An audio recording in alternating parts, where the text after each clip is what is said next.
race has believed in the old bogey of fear. It has believed that you can enrich yourself by taking something belonging to someone else. It has believed in death. It has believed in lack. It has believed that aggression pays and that helping yourself to other people's things is a good policy. We have all believed this in some degree. The natural result of this has been to precipitate in the outer a picture of war, death, suffering, and so on. Because humanity had the mental equivalent of war, the war came. Today, the world is beginning to get the mental equivalent of peace, and that is why peace will come. A new world will come. The new world will be worth living in.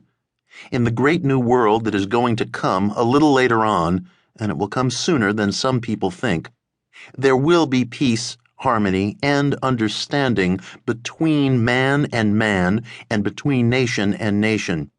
But always the thing you see in the outer is the precipitation on the physical plane of a mental equivalent held by one or more people.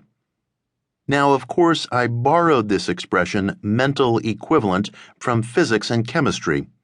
We speak of the mechanical equivalent of heat, for example, and engineers constantly have to work out the equivalent of one kind of energy in another kind of energy. They have to discover how much electricity they will need to do certain mechanical work, such as driving a compressor. They have to find out how much coal will be needed to produce so much electricity, and so on. In like manner, there is a mental equivalent of every object or occurrence on the physical plane.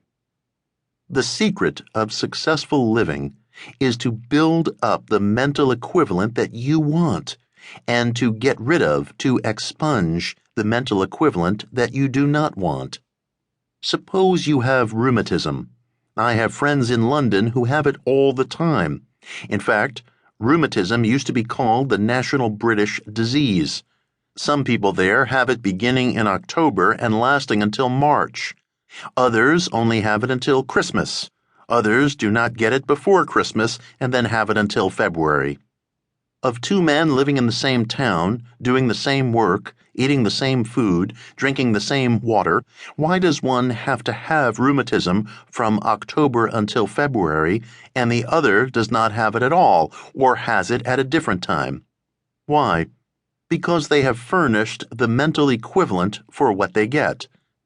Why is a quarrelsome person always in trouble? He makes New York too hot to hold him, so he goes to Chicago.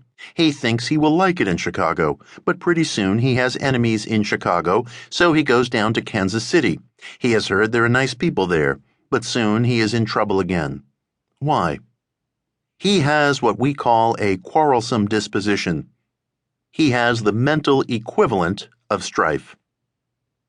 There is another man, and wherever he goes, there is peace. If there is a quarrelsome family and he visits them, there is peace while he is there. He has the mental equivalent of peace and true divine love. So the key to life is to build in the mental equivalence of what you want and to expunge the equivalence of what you do not want. How do you do it? You build in the mental equivalence by thinking quietly, constantly, and persistently of the kind of thing you want, and by thinking that has two qualities: clearness, or definiteness, and interest.